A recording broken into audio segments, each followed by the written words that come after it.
Welcome, Daryl. Hi, Victoria. What galaxy will you be traveling to today? No interstellar travel for me today. I'll be staying local. Give me full manual control. I'll be traveling the glorious streets of H-Town today. Music selection? Yes. Play Frédéric Chopin, Raindrops. Wait. Play Drake, God's Plan. No. Just play my theme music. Fabulous choice. Dream on, dream away. Okay, I'm back to reality. Dream Nation, welcome back to another video. As you saw in the description, we're going to be testing out 0 to 60 times in the Acura NSX. Is it easy or hard to reproduce those published numbers? So if you were to Google 0 to 60 for this car, you're going to find anywhere from 2.9 to 3.0 to 3.1 seconds. So keeping safety in mind, I'm going to take it out to a very secluded street with no traffic.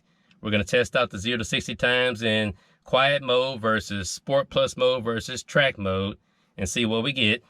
After those runs, I'll come back and do some takeaways. So if this type of video appeals to you, go ahead and give it a thumbs up and drop a comment. What other type of videos would you like to see with this car, since we're talking about the Acura NSX?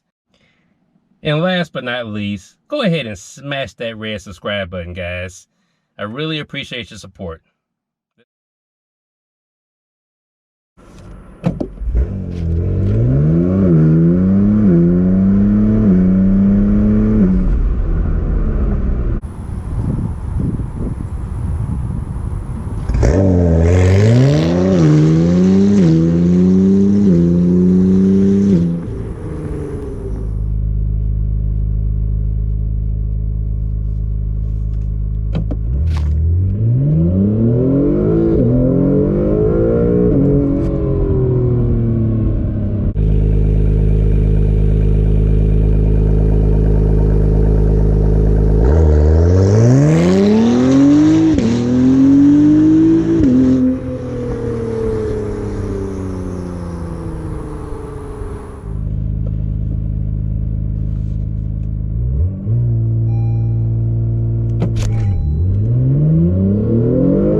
Okay guys, takeaways. So you saw it, I fell short.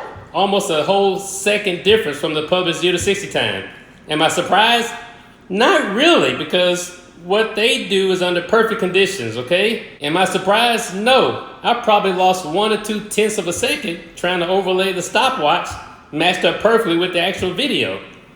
Not to mention the manufacturer, their testing is under perfect conditions. It matters about the tires and the road surface. What type of traction are you getting? You heard in one of the videos, I was actually getting some wheel slippage. And it also matters about the temperature and the altitude. Engines love a cool temperature near sea level. I'm in humid, hot Houston. And then what about weight? Weight of the driver, weight of the fuel.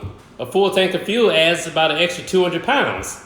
Now when Acura did the testing, they could have found an 85-pound driver about the size of Smeagol from the Lord of the Rings. Who knows? But once again, I didn't think I was going to get it, but a second, maybe I could get a little better, maybe not. If you've tried it, let me know what your experience has been. Have you been able to get close to the published numbers with a fairly stock vehicle? Let me know, drop a comment. I had a lot of fun making this video. Hope you had a lot of fun watching it. Stay tuned, a lot more content coming your way. We'll see you on the next one.